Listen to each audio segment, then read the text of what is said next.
দেখলে তো তোমার মা আজকে কি সিনটাই না ক্রিয়েট করলো। ইস, কোনো মানে হয়? এসব 5 স্টার হোটেলে ডিনার করাতে কেউ কখনো নিয়ে যায় ওই রকম একটা ইলিটারেট মহিলাকে? রাগে গজগজ করতে করতে কথাগুলো বলল মল্লিকা। আজ পারদ খুব চড়েছে। তাই পার্থ মিনমিন করে উত্তর দিল, আমি কি করব, তাতান জেদ করলো বলেই তো নিয়ে যেতে হলো। আফটার অল আজ ওর বার্থডে। কথাটা শুনে মল্লিকার পারদ আরও চড়ল, সঙ্গে সঙ্গে গলার রেঞ্জটাও। হোয়াট ডু ইউ মিন?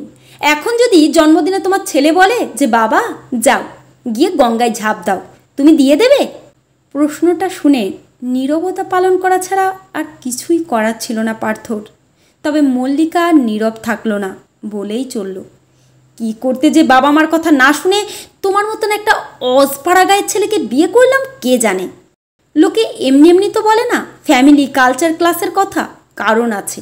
আজ বুঝছি তোমার মতো একজন এত বড় গাইনোকোলজিস্টের মাঝে এ ফর অ্যাপেলও জানে না, সেটা কেউ বাইরে থেকে দেখে বুঝবে? ইস, আজকের পার্টিতে আমার সব অফিস কলিগস, কলেজ ফ্রেন্ডস, রিলেটিভসরা এসেছিল। কি ভাবলো আমাদের ব্যাপারে? I felt so insulted. এক নিঃশ্বাসে কথাগুলো বলে মল্লিকা এবার থামল দম নেওয়ার জন্য। তখনই ঘরের দরজায় টোকা।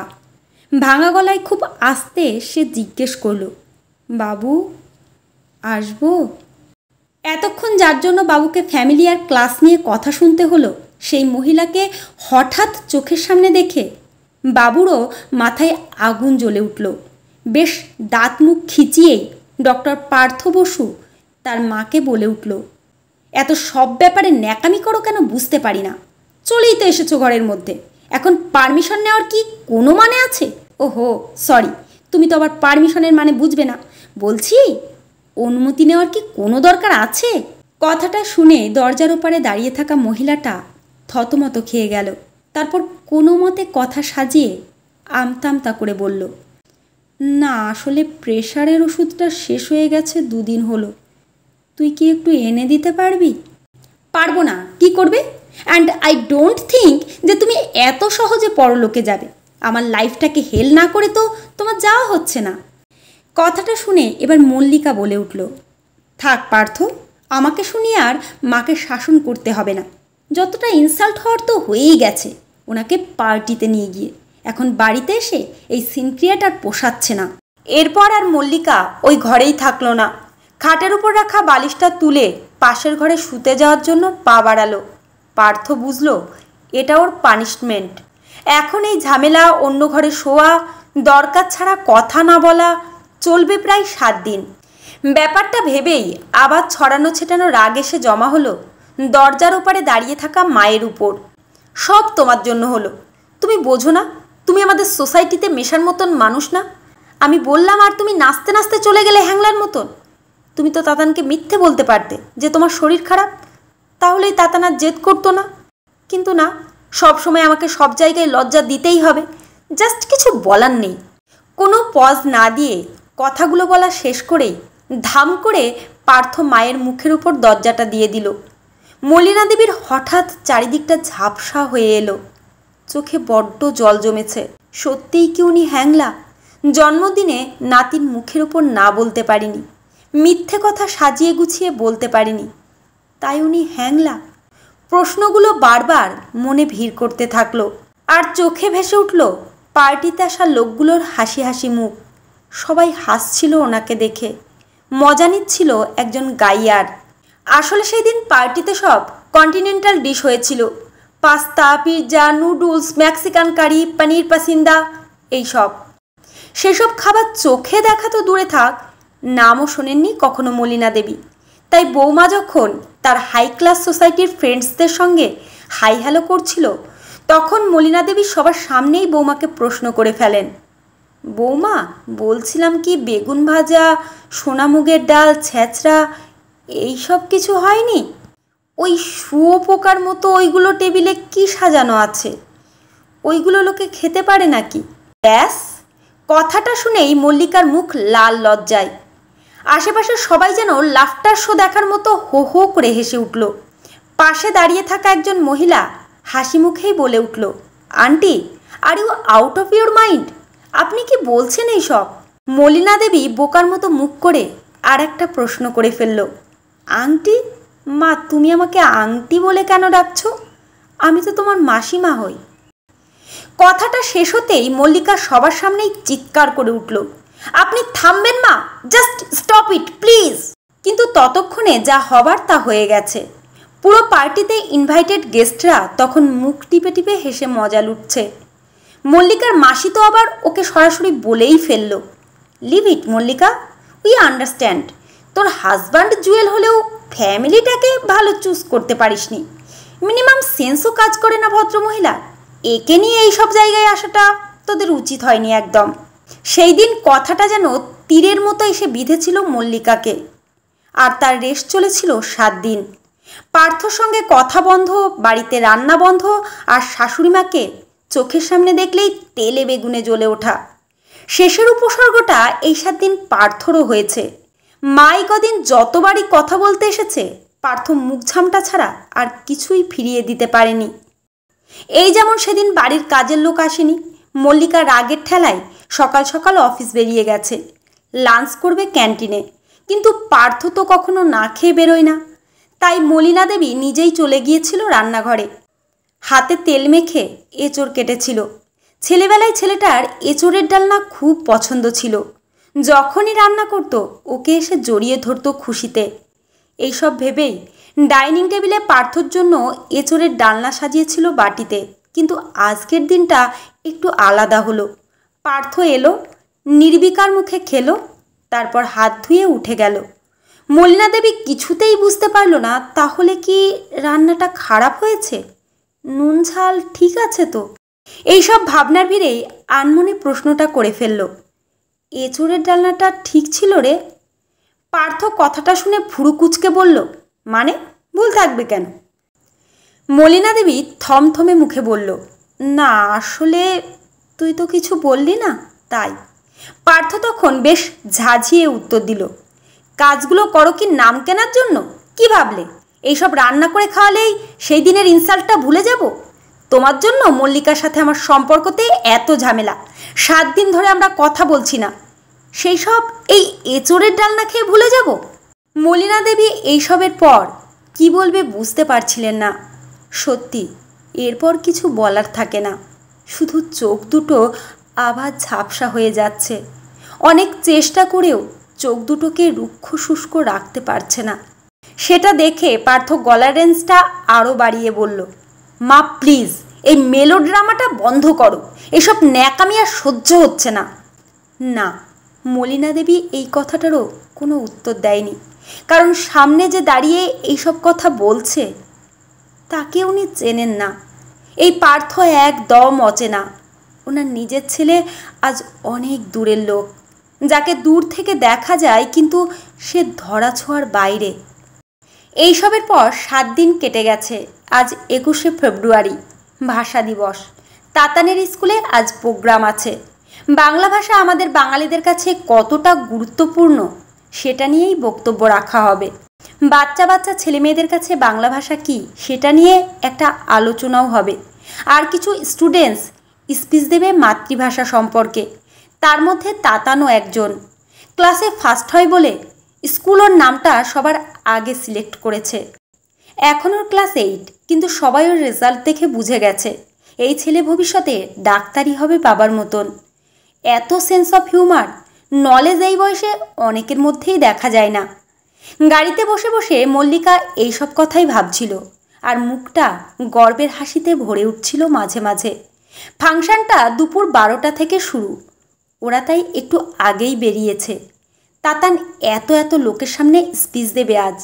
মল্লিকা তাই ভাষা দিবসের ইতিহাস কাল রাত 2টো অবধি জেগে জেগে ছেলেকে মুখস্থ করিয়েছে। পার্থ আজ বেশ এক্সাইটেড, নিজের সব কাজ ফেলে আজও এসেছে স্কুলে। ছেলের স্পিচ ভিডিও রেকর্ডিং করবে, তারপর কলিগসদের শোনাবে।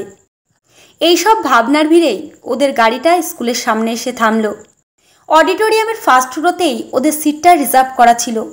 পৌঁছানোর 15 মিনিটের মধ্যেই অনুষ্ঠান শুরু হলো। রবীন্দ্রসঙ্গীত গেয়ে উদ্বোধনী অনুষ্ঠানের পরই তাতানের স্পিচ। পার্থ সঙ্গে সঙ্গে মোবাইলের ভিডিও ক্যামেরা অন করে রেডি। লোকের ভিড়ে ঠাসা অডিটোরিয়ামটার স্টেজে যখন ছেলেকে উঠতে দেখল, তখন আপনা আপনি ওর মুখে একটা হাসি চলে এলো। কী স্পিচ দেবে তাতান? ভাষা দিবস নিয়ে ও কি বলবে? একরাশ ভাবনা এসে ভিড় করলো পার্থর মনে। আর তখনই তাতান বলতে শুরু করলো, আজ 21শে ফেব্রুয়ারি, আজ ভাষা দিবস। 1952 সালে আজকের দিনেই বাংলা ভাষা বলার জন্য কিছু মহান প্রাণ আন্দোলন করে পুলিশের গুলি বুকে নিয়ে শহীদ হয়েছিল। এই ইতিহাসটা আমাকে মা বলেছে, কিন্তু আজ আমি ইতিহাস না, বর্তমানের কথা বলবো। ইতিহাস তো বইয়ের পাতায় গুগল সার্চ করলেই পাওয়া যায়, কিন্তু বর্তমানে বাংলা ভাষা আমাদের লাইফে কি, কতটা ইম্পর্ট্যান্ট, সেটা আমি আমার বাড়িতে রোজ দেখি। আমার ঠাকুমা ইংলিশ জানে না, কারোর সঙ্গে দেখা হলে হ্যালো হাউ আর ইউ বলতে পারে না, কন্টিনেন্টাল ডিশের মানে বোঝে না, এমনকি আন্টি ডাকটাও ঠাকুমার কাছে অজানা। তার বদলে কাকিমা জেঠিমা শুনেই অভ্যস্ত। আর এইসবের জন্যই ছোট থেকে দেখছি আমাদের বাড়িতে আমার ঠাকুমাকে নিয়ে সবার খুব লজ্জা। বাবার নিজের ফ্রেন্ড সার্কেলের সঙ্গে ঠাকুমার পরিচয় করিয়ে দেন না কখনো। বাড়িতে পার্টি হলে মা ঠাকুমাকে স্ট্রিক্টলি বারণ করে দেয় যেন নিজের ঘর থেকে না বেরোয়, ড্রয়িং রুমে ভুল করেও সবার সামনে না আসে। এমনকি আমার বার্থডে পার্টিতেও ঠাকুমার এন্ট্রি আমার মা বাবা পছন্দ করে না। ঠাকুমাকে নাকি 5 স্টার হোটেলে নিয়ে যাওয়া যায় না, তার জন্য 7 দিন ধরে বাড়িতে ঝামেলা হয়। মা বাবার সঙ্গে কথা বন্ধ করে দেয়। ছোট থেকে আজ অবধি দেখছি মা বাবা ঠাকুমাকে যেন সবার থেকে লুকিয়ে রাখতে চায়। গড়গড় করে ইংলিশ বলতে পারে না বলে সে নাকি লোকের সাথে মিশতে জানে না, মুখ খুললেই ব্লান্ডার করবে, এইরকম একটা ধারণা সবার। যদিও আমার ঠাকুমা দারুণ রান্না করতে পারে, ভীষণ সুন্দর গানের গলা এই বয়সেও, রবীন্দ্রসঙ্গীত খুব সুন্দর গায়, দারুণ ভালো গল্পও বলতে পারে। ছোটবেলায় তো মা বাবা অফিস থেকে অনেক রাত করে ফিরত, তখন ঠাকুমাই আমাকে ঘুম পাড়াতো রূপকথার গল্প শুনিয়ে। না, ফেয়ারি টেলের মানে না জানা থাকলেও ব্যঙ্গমা ব্যঙ্গমি কি কথা বলে সেটা জানে ঠাকুমা। কিন্তু ওই যে বললাম, ফেয়ারি টেলের যেই ক্লাসটা আছে সেটা ব্যঙ্গমা ব্যঙ্গমিতে নেই হয়তো, তাই বাবা মা বলে ঠাকুমারও কোনো ক্লাস নেই। আজ 21শে ফেব্রুয়ারিতে তাই এই কথাটাই মনে হচ্ছে, মানে আমার বাড়ির বাকি 365টা দিনের ছবি দেখে এই কনক্লিউশনেই এলাম, এখন বাংলা ভাষাটা বাতিল ভাষা, শুধু বাংলায় কথা বলাটা লজ্জার। সে আমরা এই ভাষা দিবসে যতই স্পিচ দিই না কেন, যতই ইতিহাস শোনাই না কেন, আমাদের মধ্যে বাংলা ভাষা এখন শেষ। আর আমি নিজের বাড়িতে রোজ সেই শেষটার একটা ছবি দেখি। স্পিচটা শেষ করে স্টেজ থেকে নেমে খুব অদ্ভুত চোখে তাকিয়েছিল তাতানোর মা বাবার দিকে। সেই দৃষ্টিতে একটা জমা রাগ ছিল, একটা খারাপ লাগা ছিল। সেই দিন তাতানের স্পিচ শুনে কেউ হাততালি দেয়নি অডিটোরিয়ামে, সবাই কেমন নিস্তব্ধ ছিল। আসলে বাংলা ভাষার মুখোমুখি হয়েছিল হয়তো সবাই রোজকার বাংলা ভাষার বাস্তবে। আর সেই দিন হাজারো চেষ্টা করেও পার্থ আর মল্লিকা নিজের চোখ দুটোকে উপরে তুলতে পারেনি, বারবার লজ্জায় সেটার নিচে নেমে যাচ্ছিল। পার্থর ভেতরে একটা জমা কষ্ট হঠাৎ যেন এসে জমা হলো। সত্যি, যেটাও ছেলে বুঝলো এই বয়সে, সেটা পার্থ এত সাকসেসফুল একটা মানুষ, এত বড় একজন ডাক্তার হয়েও বুঝতে পারল না। মাঝে মাঝে ভিড় রাস্তায় ট্রাফিকের জ্যামে মায়ের মুখটা ভেসে আসছিল চোখের সামনে। সত্যি তো, মা কি সুন্দর গান গাইতো, কত সুন্দর সুর ছিল মার গলায়। এতদিন যেন ভুলেই গিয়েছিল পার্থ সেই সুরটাকে। মা তো ওকেও ছোটবেলায় রূপকথার গল্প শোনাতো, রাজপুত্র রাজকন্যা রূপকথার দেশ। আর আজ পার্থ তো ওর মার সাথে 2 মিনিট বসে কথাও বলে না দরকার ছাড়া। কি করে, কবে ওর মা ওর কাছে লজ্জার হয়ে গেল, ও বুঝতেই পারল না। কথাটা ভাবতে ভাবতেই ফ্ল্যাটের সামনে এসে গাড়িটা থামলো। লিফটে উঠে 4 তলার বাটনটা প্রেস করলো। একটা সময় স্কুল ছুটি হলে মাকে দেখার যেমন একটা তাড়া থাকতো, আজও ঠিক সেই রকমই একটা তাড়া আছে মাকে দেখতে। মায়ের সাথে কথা বলতে খুব ইচ্ছে করছে আজ। ফ্ল্যাটের দরজার সামনে এসে তাই জোরে জোরে কলিং বেলটা বাজালো। 2 মিনিটের মধ্যেই কাজের মাসি মিনতি দরজাটা খুলতেই পার্থ হুড়মুড়িয়ে বাড়ির ভেতরে ঢুকলো। কেমন যেন উদ্ভ্রান্তের মতো লাগছে ওকে। ড্রয়িং রুমের কোথাও মাকে দেখতে না পেয়ে মিনতিকে প্রশ্ন করে ফেলল, কিরে মা কোথায় রে, তাড়াতাড়ি বল। মিনতি নির্বিকারভাবে উত্তর দিল, নিজের ঘরেই আছে হয়তো। পার্থ আর টাইম ওয়েস্ট না করে দৌড়ে মার ঘরে গিয়ে দরজাটা ধাক্কা মেরে খুলল। আর হঠাৎ পাটা থমকে গেল। ঘরের মাটিতে মা পড়ে আছে, নিথর একটা শরীর, তবে মুখে একটা শান্তি, জীবন থেকে মুক্তি পাওয়ার শান্তি। পার্থ সেদিন মাকে অনেক ডেকেছিল, অনেকবার মার শরীরটা ধরে ঝাঁকিয়েছিল, অনেক চেষ্টা করেছিল মায়ের সাথে কথা বলতে, কিন্তু সেদিন মার কোনো উত্তর দেয়নি। মা সারা জীবনের মতো চুপ করে গিয়েছিল। পার্থ মায়ের নিথর শরীরটা বুকে জড়িয়ে ধরে বসেছিল অনেকক্ষণ। ওর যেন মনে হচ্ছিল মাকে যদি এইভাবে আগলে রাখা যায়, ফিরিয়ে আনা যায় নিজের কাছে। কিন্তু পার্থ বুঝতে পারেনি সময় শেষ।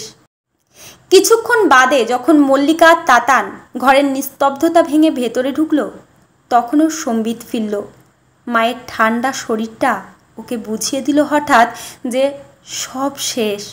3 ঘন্টা বাদে ডেথ সার্টিফিকেটে লেখা ছিল স্ট্রোক অ্যাটাকের জন্য মৃত্যু।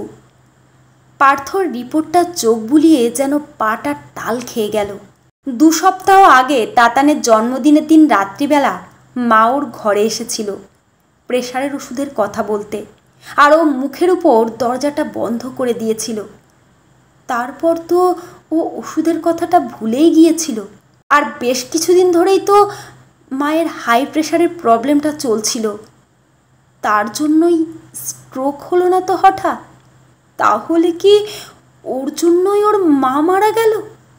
সেদিন চুল্লিতে মাকে ঢোকানোর সময় শেষবার মায়ের মুখটা দেখল, আর কানে যেন একটা কথা বেজে উঠল, অ্যান্ড আই ডোন্ট থিঙ্ক যে তুমি এত সহজে পরলোকে যাবে, আর আমার লাইফটাকে হেল না করে তো তোমার যাওয়া হচ্ছে না। ওর মা যখন সেই দিন ওষুধ কেনার কথাটা বলতে এসেছিল, ও তো মুখ ঝামটা দিয়ে এই উত্তরটাই দিয়েছিল মাকে।